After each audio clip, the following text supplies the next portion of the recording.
I think Massachusetts has this very nice trick, at least if depending on how long you've been here, which is you put down roots and you get to know people and you develop relationships. And at least for me, I located the company right in Kendall Square across the street from IT. I couldn't imagine going anywhere else. Now, I suppose at the beginning probably couldn't have moved, but I really kind of wanted to work with people I've been working with. We got married, sort of had you have roots in the community. So I think if you like the group of people you're working with, and if you think you can you can entice some of them to come join you in your venture, and you put down roots, then you're less of a flight risk. Permission to go on a small rant on that question? Yeah, go for it, Sure. man. Rant away. So it's interesting. So when I sold my last company, I had a choice between going to San Francisco or coming to Boston, and I could have gone to either one. And so my answer to the question is the same that Zuckerberg gave, although I gave it sooner, at least in my head. And it ran over to. So Zuckerberg, when he was the week before, he was at startup school on the West Coast, was asked a bunch of things in an interview. And what he said is that if he had to do it all over again, he likely would have stayed in Boston. And when asked why, the answer was, feels that you can start a company anywhere, but more importantly, that there was more of a more pragmatism, more longevity within startups that were outside of the valley, essentially, that they weren't just making quick companies to kind of flip. People were investing in building long-term sustainable businesses, more so outside the valley than inside the valley. And obviously, he's got a bit of a Boston affinity, and I think that's true. So even if I look at, HubSpot's, like most of the people that started at the company, they had no reason to, that better off, stayed. It's because they knew we were trying to build something big. Was not. I just think it's a different mentality, and it's got to draw like harsh stereotypes, but I think it's relatively true. I think he was right.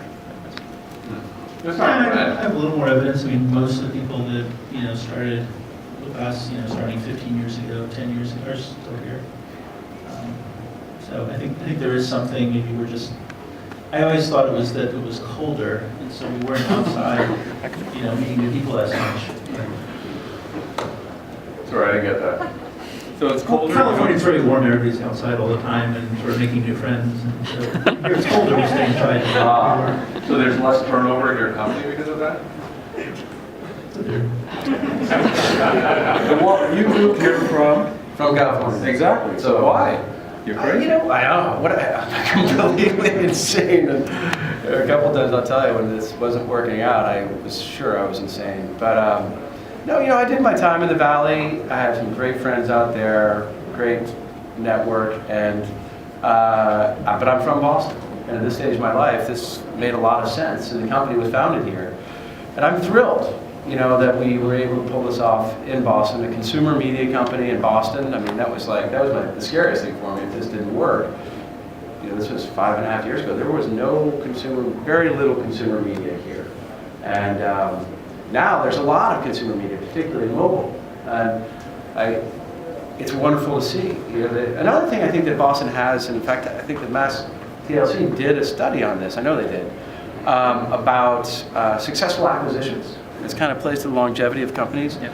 And Muhammad Ali, who's the head of corp dev for Avaya, said, he ran corp dev for IBM before that. He said, we concentrated our acquisitions in the greater Boston area because they actually had very successful retention. And retention as a component of acquisition is the most important part in terms of getting return on your acquisition. And by comparison to the Valley, you buy something, half the people are gone in a month. Is that why we have no billion-dollar companies left here? That's a different set of issues. We're easy to acquire? Maybe.